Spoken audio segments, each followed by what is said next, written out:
It's a magic village because it is still maintains its rural atmosphere.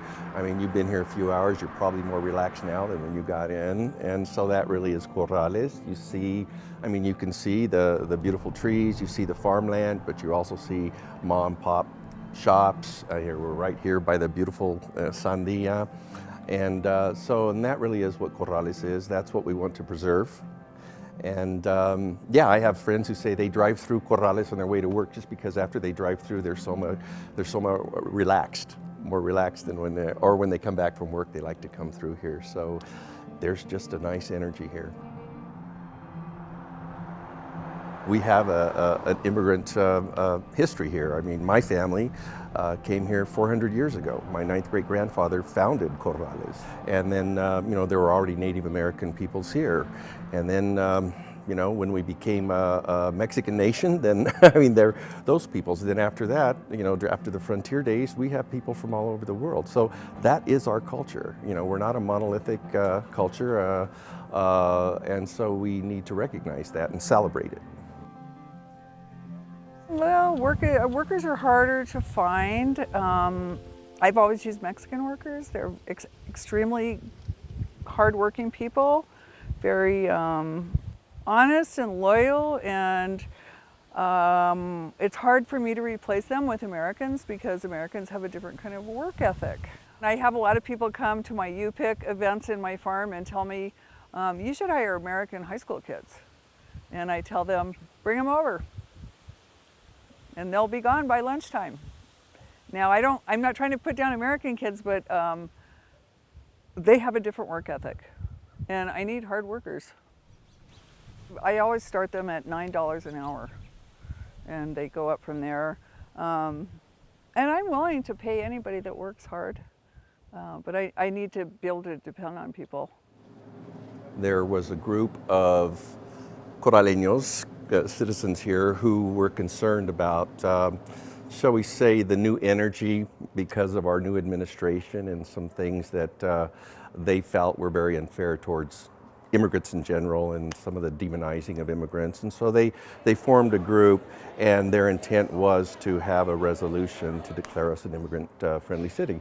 The other day I was in the gym speaking to a Corraleño. We were speaking in Spanish, and a gentleman came up to us and said, I just want to let you know that there's a new master now in the country, and you need to go back where you came from. I never heard anything like that before. So yeah, I think some of that ugliness is creeping in, and I think people are using the red herring that, well, they broke the law, we need to go, adhere to the rule of law, as what probably is a red herring for just saying we don't want brown people in this country. I came out tonight because I was disturbed by the resolution. I myself am an immigrant. And I am a refugee too. And to have the word immigrant be used for both groups, for both legal status immigrants and for non-legal status immigrants, disturbed me. I think actually I'm insulted by it, because what the resolution attempts to do, I believe, is take a national debate and make it a village political issue. I think certainly you can talk and debate the aspects of immigration policy, about how to treat non-legal status immigrants, but to do that here in Corrales, I think is the wrong thing to do. This is an important issue for me. I am an immigrant. I'm a naturalized citizen, but with the atmosphere that's in the country now, I feel extremely vulnerable, and I want to feel safe and supported in my own community. And I feel that my community owes me the courtesy of being protective of all of its citizens, no matter where they came from. The proposed resolution is not about immigration, it's about putting a stick in the eye of the elected president. Number 3, if the governing body wants to make Corrales a friendly to somebody village, why is it not with disabled veterans like me? The ordinance, when I read it and reviewed it, felt like a slap in the face to the village residents who blended together culturally with the purpose to benefit each other. I am a native New Mexican. My family has been here for generations. My ancestors arrived in New Mexico before there was an Ellis Island. I ask for your support of the resolution for the children of our village and immigrant women who are victims of domestic violence. If the village council approves this resolution, it's going to foster animosity in the community. Resolution 17009 is wrong. I don't think it's in the best interest of the village of Corrales. I do support this resolution. This resolution is a gesture. It is a statement that our homes are important, safe places for us. All of us are pretty much immigrants, except for the one lady who talked earlier, who's Native American. So I'm totally opposed to this resolution.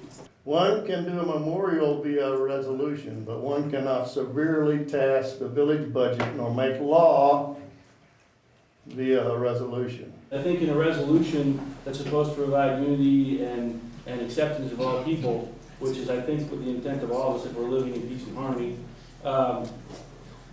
the unintended consequences of a resolution like this just create a greater divide. Thank you. So with that, we'll have a vote. Councilor Payne? No. Councilor Clauser? No. Councilor Holmberg? No. Councilor Gaspar? Yeah. Councilor Garcia Mira? See. And Councilor Wright? No.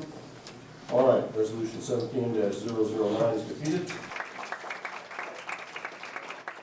And no matter what happens tonight, I know that this group will continue working. If it doesn't pass tonight, in fact, we've made an agreement. We're going to continue working to help immigrants, educate immigrants, work with the police department. So this is a good thing.